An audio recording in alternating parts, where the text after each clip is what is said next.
क्या आपने कभी सोचा है कि अगर कोई देश बिना नदियों के हो तो वहाँ लोग कैसे रहते होंगे? पानी कहाँ से आता होगा? खेती कैसे होती होगी? जब हम दुनिया के नक्शे पर नजर डालते हैं तो हमें हर जगह नदियाँ दिखाई देती है। भारत में गंगा यमुना, मिस्र में नील, ब्राजील में अमेज़न, लेकिन एक ऐसा भी देश है जहाँ एक भी नदी नहीं बहती। तो आखिर यह कौन सा देश है? वहाँ के लोग कैसे जीते हैं? और सबसे बड़ी बात, यह देश बिना नदियों के जिंदा कैसे रहता है? आइए जानते हैं इस रहस्यमय देश की कहानी। दुनिया का वह अनोखा देश है सऊदी अरब। जी हाँ, सऊदी अरब दुनिया का सबसे बड़ा देश है जहाँ एक भी प्राकृतिक नदी नहीं बहती। यह दुनिया का 13वां सबसे बड़ा देश है, लेकिन इसके विशाल रेगिस्तानों में एक भी नदी नहीं है। यह देश मध्य पूर्व में स्थित है और इसका ज्यादातर हिस्सा रेगिस्तान से ढका हुआ है। लेकिन सवाल उठता है कि इतने बड़े देश में जहाँ लाखों लोग रहते हैं, पानी की व्यवस्था कैसे होती है? तो चलिए जानते हैं बिना नदियों के पानी यहाँ कहाँ से आता है। सऊदी अरब में पानी की किल्लत हमेशा एक बड़ी चुनौती रही है, लेकिन इस देश ने बिना नदियों के भी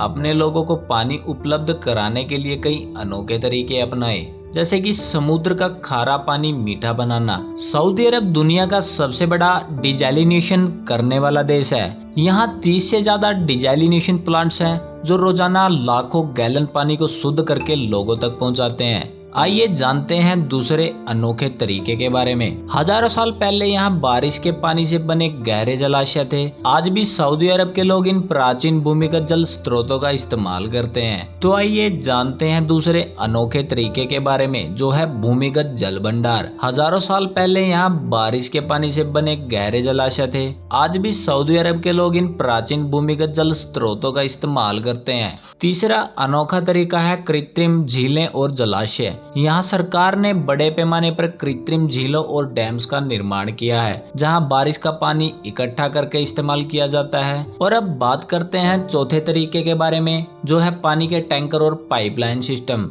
पूरे देश में पानी पहुंचाने के लिए विशाल पाइपलाइन नेटवर्क और टैंकरों का उपयोग किया जाता है, ताकि हर जगह पानी की कमी न हो। तो दोस्तों, अब आप सोच रहे होंगे कि यहाँ अगर पानी की इतनी ही किल्लत है तो यहाँ पर खेती कैसे होती होगी। सऊदी अरब में खेती करने के लिए खासकर 2 टेक्निक्स का इस्तेमाल किया जाता है। पहली है ग्रीन हाउस खेती। यहाँ पर स्पेशल टेक्निक का इस्तेमाल करके कम पानी में भी खेती की जा सकती है।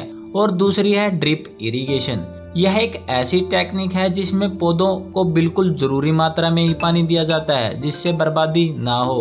और यहाँ सऊदी अरब में ज्यादातर भोजन दूसरे देशों से आयात किया जाता है, क्योंकि यहाँ खेती करना बेहद मुश्किल है। आमतौर पर लोग सोचते हैं कि सऊदी अरब में कभी बारिश नहीं होती, लेकिन ऐसा नहीं है। यहाँ साल में कुछ बार तेज बारिश और बाढ़ भी आती है, खास तौर पर मक्का, मदीना और रियाद जैसे शहरों में। हाल के वर्षों में क्लाइमेट चेंज के कारण यहाँ बारिश की घटनाएं बढ़ गई हैं, लेकिन यह बारिश इतनी कम होती है कि इससे कोई स्थायी नदी नहीं बन पाती। सऊदी अरब लगातार नई टेक्नोलॉजी और योजनाओं पर काम कर रहा है, जिससे भविष्य में पानी की समस्या का समाधान हो सके। कुछ वैज्ञानिकों का मानना है कि कृत्रिम नदियां बनाने का प्रयास किया जा सकता है। भविष्य में बर्फीले ग्लेशियरों को लाकर सऊदी अरब में पानी की समस्या हल करने का विचार भी चल रहा है। इसके अलावा क्लाउड सीडिंग नाम की टेक्निक से कृत्रिम बारिश करवाई जा रही है, ताकि ज्यादा पानी इकट्ठा किया जा सके। क्या सऊदी अरब बिना नदियों के हमेशा चल सकता है? तो दोस्तों, आपने जाना कि कैसे सऊदी अरब बिना किसी नदी के भी दुनिया के सबसे विकसित देशों में से एक बना हुआ है। क्या आपको लगता है कि भविष्य में यहाँ कभी प्राकृतिक नदियाँ बन सकती हैं? क्या आप सोच सकते हैं कि बिना नदियों वाला कोई और देश सफल हो सकता है? हमें कमेंट में जरूर बताएं और वीडियो को लाइक करें, शेयर करें और हमारे चैनल को सब्सक्राइब करना ना भूलें। मिलते हैं अगले रोमांचक वीडियो में, तब तक के लिए रहस्य और विज्ञान की दुनिया में बने रहिए।